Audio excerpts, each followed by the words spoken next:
State Democrats are celebrating today with the passing of Proposition 50. Yes, Proposition 50 would redraw California's congressional lines in favor of Democrats and would counter gerrymandering in the state of Texas. 17's political reporter Vincent DeMonte joins us in studios to break down the numbers on the measure. Vincent, good morning.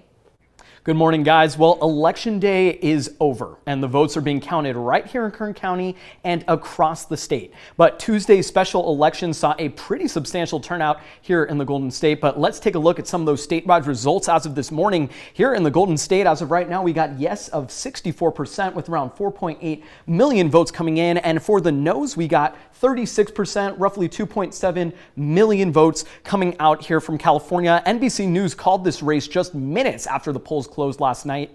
And here in Kern County is a fairly red county. But as we take a look here, most voters have chosen to reject Proposition 50. We got 57% voting no, 64,000 votes. And when it comes to the yes, trailing in with 43%, we got 49,000 votes here in Kern County. But that's a pretty decent turnout here in the county. But here, the vote counting process will continue throughout today and throughout the following days. The Kern County Elections Office has received roughly 100,000 mail-in ballots leading up to Election Day, with many more expected to be counted.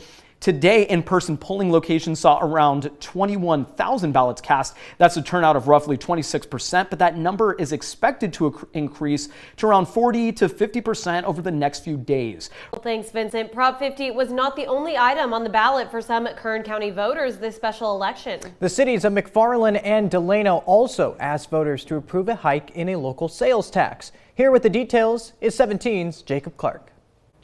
That's right. City officials from both Delano and McFarland wanted these measures to pass, and it looks like it might be their lucky day. Let's start off with the latest numbers from Delano. The sales tax extension is passing right now with 67% of the vote, a pretty wide majority. The no's are trailing, down at 33%. If these numbers hold, the Delano sales tax will remain at 1% for a total of 8.25% in city taxes. Let's take a look at the other measure, too. Down in McFarland, currently it's ahead at 59% for the yes vote, of the no's trailing at 41%. If these numbers hold, McFarland will be raising its sales tax by 1% to 9.25. There are a few key differences between these measures, though, and what they mean for northern Kern County. The first is Measure B in Delano. The city is seeking to maintain that 1% sales tax, which it looked like it should do, which should be renewed every 10 years or so by voters. Mayor Liz Morris says these tax funds have been critical in hiring staff for recreation programs, repaving nearly 50 miles of streets, and for even buying new police cars. The other measure is Measure C down in McFarland. Mayor Salayon says these raise in tax would help the city expand its department infrastructure for its police,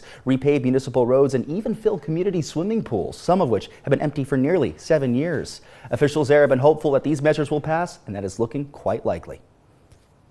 The numbers are still coming in on those votes, though, and while we're looking at it, they're both set to pass. We'll keep you updated. More news coming up after the break.